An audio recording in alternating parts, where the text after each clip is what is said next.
trusting God's presence in the silence. The just shall live by faith.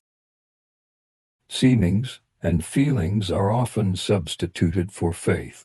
Pleasurable emotions and deep satisfying experiences are part of the Christian life, but they are not all of it.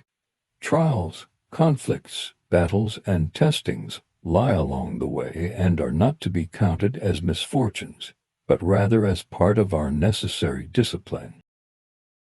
In all these varying experiences, we are to reckon on Christ as dwelling in the heart regardless of our feelings if we are walking obediently before Him. Here's where many get into trouble. They try to walk by feeling rather than faith.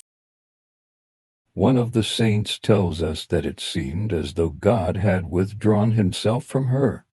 His mercy seemed clean gone. For 6 weeks her desolation lasted. And then the heavenly lover seemed to say, "Catherine, thou hast looked for me without in the whirl of sense, but all the while I have been within waiting for thee.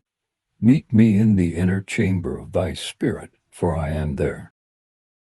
Distinguish between the fact of God's presence and the emotion of the fact. It is a happy thing when the soul seems desolate and deserted, if our faith can say, "I see thee not. I feel thee not, but thou art certainly and graciously here, where I am as I am." Say it again and again. Thou art here. Though the bush does not seem to burn with fire, it does burn. I will take the shoes from off my feet, for the place on which I stand is holy ground. Believe God's word and power more than you believe your own feelings and experiences. Your rock is Christ, and it is not the rock which ebbs and flows, but your sea.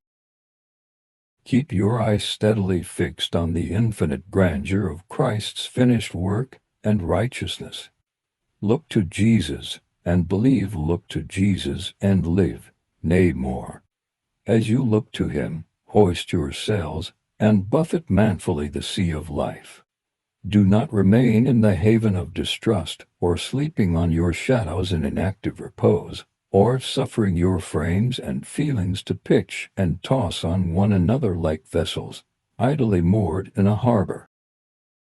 The religious life is not a brooding over emotions, grazing the keel of faith in the shallows, or dragging the anchor of hope through the oozy tide mud, as if afraid of encountering the healthy breeze. Away, with your canvas spread to the gale, trusting in Him who rules the raging of the waters. The safety of the tinted bird is to be on the wing. If its haunt be near the ground, if it fly low, it exposes itself to the fowler's net or snare. If we remain groveling on the low ground of feeling and emotion, we shall find ourselves entangled in 1,000 meshes of doubt and despondency, temptation and unbelief. But surely in vain the net is spread in the sight of that which hath a wing. Hope thou in God,